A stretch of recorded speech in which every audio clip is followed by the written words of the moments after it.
नमस्ते। The deep dive में आपका स्वागत है। आज हम एक ऐसे विषय पर बात करने वाले हैं जो खास तौर पर एग्रीकल्चर की पढ़ाई कर रहे छात्रों के लिए बहुत जरूरी है। हम भारतीय खाद्य निगम यानी FCI की असिस्टेंट ग्रेड 3 टेक्निकल परीक्षा को पूरी तरह से समझने की कोशिश करेंगे। और ये चर्चा बहुत सही समय पर हो रही है क्योंकि इस साल FCI में अच्छी खासी भर्तियों की उम्मीद है। तो आज हम इसके हर पहलू पर बात करेंगे।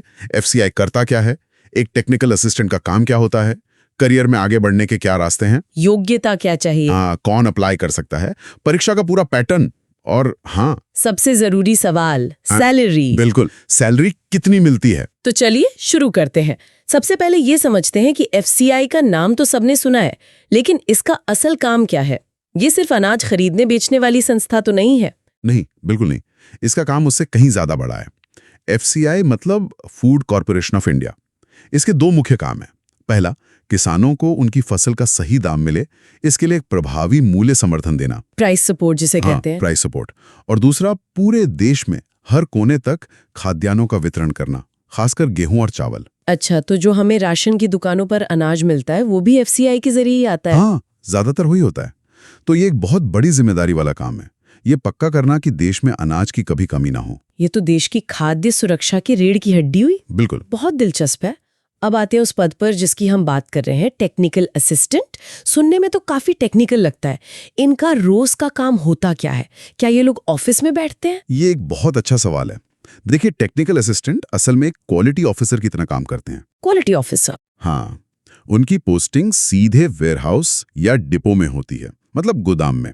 राज्य सरकारें जो निजी गोदाम किराए पर लेती हैं, वहां की पूरी जिम्मेदारी भी इन्हीं की होती है। अच्छा, तो इनका काम फील्ड पर ही होता है। तो गोदाम में ये करते क्या है? सोचिए, एक ट्रक भरकर गेहूं आया है। अब वो गेहूं सरकार के मानकों पर खरा उतरता है या नहीं, उसमें नमी कितनी है, कोई मिलावट तो नहीं, ये सब जांचने का काम इनका है। बिल्कुल। और सिर्फ इतना ही नहीं, गोदाम में अनाज को सुरक्षित रखना, वहां की निगरानी करना, कीड़े मकोड़ों से बचाव यानी पेस्ट कंट्रोल का इंतजाम करना, ये सब। और रिपोर्टिंग भी होती होगी। हाँ, दिन के आखिर में जो भी काम हुआ उसकी रिपोर्ट तैयार करना। यानी ये सिर्फ टेक्निकल नहीं बल्कि एक मैनेजमेंट वाली भूमिका भी है। सही कहा आपने। अब यहाँ एक और सवाल आता है जो आजकल हर नौकरी पेशा इंसान के मन में होता है, वर्क लाइफ बैलेंस। क्या FCI में ये मिलता है? इस मामले में ये नौकरी बहुत अच्छी मानी जाती है। इसका वर्क लाइफ बैलेंस सबसे अच्छी बातों में से एक है। काम करने का समय ज्यादातर तय होता है, तो आप अपनी दूसरी रुचियों के लिए आसानी से समय निकाल सकते हैं। लेकिन क्या कभी ऐसा नहीं होता कि काम बढ़ गया हो या देर तक रुकना पड़े? हाँ, बिल्कुल होता है। जब कोई नया स्टॉक आता है या क्वालिटी चेक इन का पीक सीजन होता है, तब काम के घंटे थोड़े बढ़ सकते हैं, पर ये रोज की बात नहीं है। और छुट्टियां? महीने का दूसरा शनिवार बंद रहता है और कुछ मुख्य कार्यालयों में तो शनिवार रविवार दोनों दिन छुट्टी रहती है। तो कुल मिलाकर ये एक अच्छी संतुलित नौकरी है। ठीक है, अब इसकी संरचना को समझते हैं। FCI में पदों की हायरार्की कैसी है? देखिए, FCI में पदों को 4 कैटेगरी में बांटा गया है। सबसे नीचे है कैटेगरी 4, जिसमें अटेंडेंट और मेंटेनेंस स्टाफ आते हैं। ठीक है। फिर आती है कैटेगरी 3, इसमें सारा क्लरिकल स्टाफ, असिस्टेंट, टाइपिस्ट ये सब होते हैं। और सबसे जरूरी बात, हमारा टेक्निकल असिस्टेंट का पद भी इसी कैटेगरी 3 में आता है। और इसके ऊपर? इसके ऊपर है कैटेगरी 2, जिसमें सुपरवाइजरी स्टाफ और अफसर आते हैं। और सबसे ऊपर है कैटेगरी 1, जिसमें मैनेजरियल ग्रेड के अधिकारी होते हैं। तो मतलब प्रमोशन का एक साफ रास्ता है। हाँ, एक साफ करियर पाथ है। ये तो बहुत अच्छी बात है। अब आते हैं योग्यता पर। एग्रीकल्चर के छात्रों के लिए इस टेक्निकल पद के लिए क्या खास पढ़ाई चाहिए? इसके लिए कुछ खास योग्यताएं हैं। सबसे पहली तो ये कि आपके पास BSc एग्रीकल्चर की डिग्री हो। और अगर वो न हो तो फिर BSc botany, zoology, biotechnology, biochemistry, food science या माइक्रोबायोलॉजी में हो।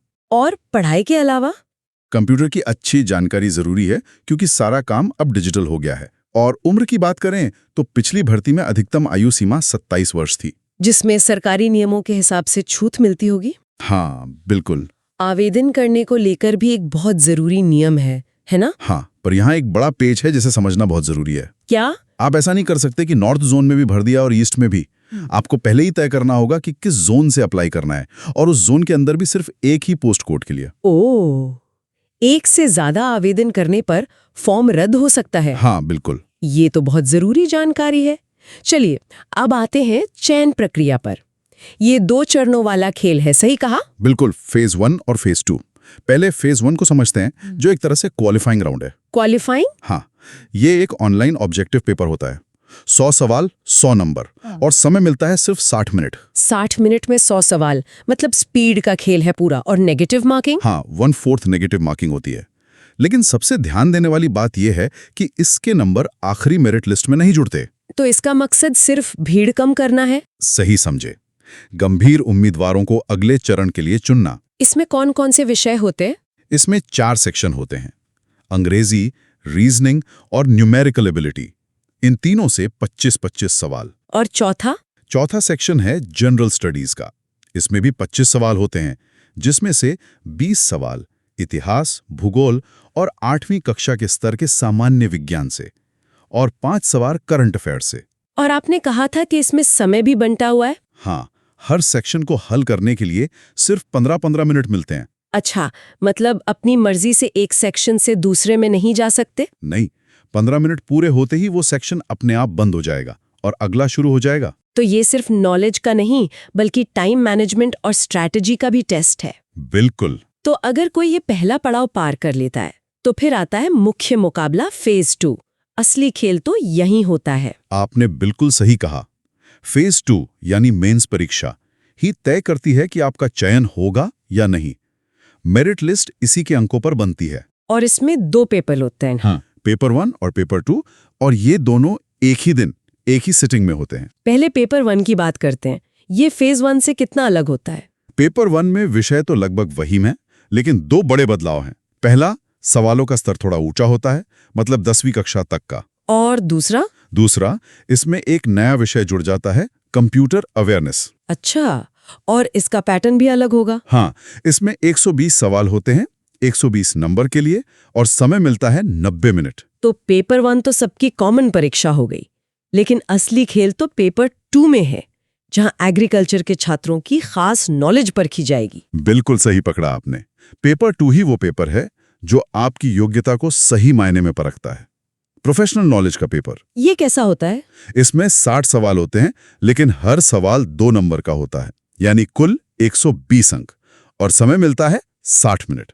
और इसका सिलेबस, क्या सभी को एक ही पेपर देना होता है? नहीं, और यही इस परीक्षा का सबसे रणनीतिक हिस्सा है। वो कैसे? फॉर्म भरते समय उम्मीदवारों को 2 ग्रुप में से एक चुनना होता है, ग्रुप ए या ग्रुप बी। ग्रुप ए और ग्रुप बी? हाँ, ग्रुप ए में एग्रीकल्चर, बॉटनी और जूलॉजी के सवाल होते हैं, और ग्रुप बी में एग्रीकल्चर, केमिस्ट्री और फिजिक्स के सवाल। ये तो बहुत दिलचस्प है। तो ये चुनाव किस आधार पर करना चाहिए? ये सिर्फ आसान या मुश्किल का सवाल नहीं है। ये चुनाव आपकी तैयारी और आपकी मजबूती के आधार पर बहुत सोच समझ कर करना चाहिए। और इसका नौकरी पर भी कोई असर पड़ता है? एक तरह से हाँ। सोचिए, एफसीआई का काम अनाज की क्वालिटी, भंडारण से जुड़ा है, तो ग्रुप ए, जिसमें बॉटनी और जूलॉजी है, वो सीधे सीधे नौकरी के काम से जुड़ा है। ये तो बहुत गहरा नजरिया है। तो अगर हम सिलेबस की बात करें, इन विषयों में क्या क्या खास पढ़ना होता है? हाँ, कुछ मुख्य टॉपिक्स पर नजर डाल लेते हैं। एग्रीकल्चर में भारतीय कृषि के आंकड़े, कीट विज्ञान मतलब एंटोमोलॉजी, ये बहुत जरूरी है। ठीक है। तो बॉटनी में cell biology, genetics, plant classification. Genetics पढ़ने का एक फायदा यह है कि ये बीएससी एग्रीकल्चर के सिलेबस में भी होता है। और जूलॉजी या केमिस्ट्री फिजिक्स में? जूलॉजी में एनिमल सेल, आनुवंशिकता यानी हेरिडिटी और एनिमल क्लासिफिकेशन पर सवाल आते हैं। और अगर कोई ग्रुप बी चुनता है तो केमिस्ट्री और फिजिक्स 11वीं 12वीं के स्तर का होता है। अब उस सवाल पर आते हैं जो सभी उम्मीदवार जानना चाहते हैं। इतनी मेहनत के बाद सैलरी कितनी मिलती है? सही कहा आपने, इन हैंड सैलरी ही असल चीज है। देखिए, बेसिक सैलरी तो 28,200 रुपए है, लेकिन इसके ऊपर महंगाई भत्ता, मकान किराया भत्ता और दूसरे अलाउंस जुड़ते हैं। तो हाथ में कितना आता है? वो इस बात पर निर्भर करता है कि आपकी पोस्टिंग किस शहर में है। अच्छा, शहरों को भी अलग अलग बांटा गया है? हाँ, XYZ कैटेगरी में एक्स सिटी यानी बड़े मेट्रो शहर, वहां पर HRA सबसे ज्यादा होता है, तो शुरुआत में ही सैलरी लगभग 50,000 रुपए तक पहुंच जाती है। 50,000? हाँ, और जी सिटी जो छोटे शहर होते हैं, वहां सैलरी लगभग 46,000 रुपए के आसपास बनती है। तो अगर हम पूरी तस्वीर को देखें तो ये एक बहुत अच्छी संरचना वाली नौकरी है। एक साफ करियर पाथ, अच्छा वर्क लाइफ बैलेंस और एक सम्मानजनक वेतन। बिल्कुल, लेकिन ये सब पाने के लिए एक अच्छी तैयारी बहुत जरूरी है। आज के समय में प्रतिस्पर्धा बहुत बढ़ गई है। सही बात है। तो ये मानकर बिल्कुल नहीं चलना चाहिए कि पेपर आसान आएगा। एक गहरी और योजनाबद्ध तैयारी ही सफलता दिला सकती है। ये सोचने के लिए एक बहुत अच्छा बिंदु है।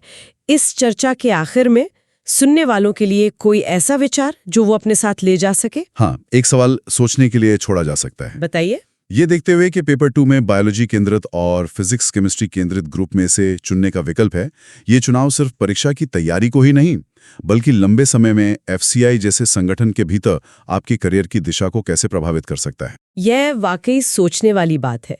जो लोग तैयारी कर रहे हैं उनके लिए ये स्पष्ट है कि जल्दी शुरुआत करना और सही रणनीति बनाना ही सफलता की कुंजी है। पेपर 2 के लिए विषयों का फैसला अभी करें और तैयारी में जुट जाएं। इस सफर के लिए आपको बहुत बहुत शुक्रिया कामनाएं।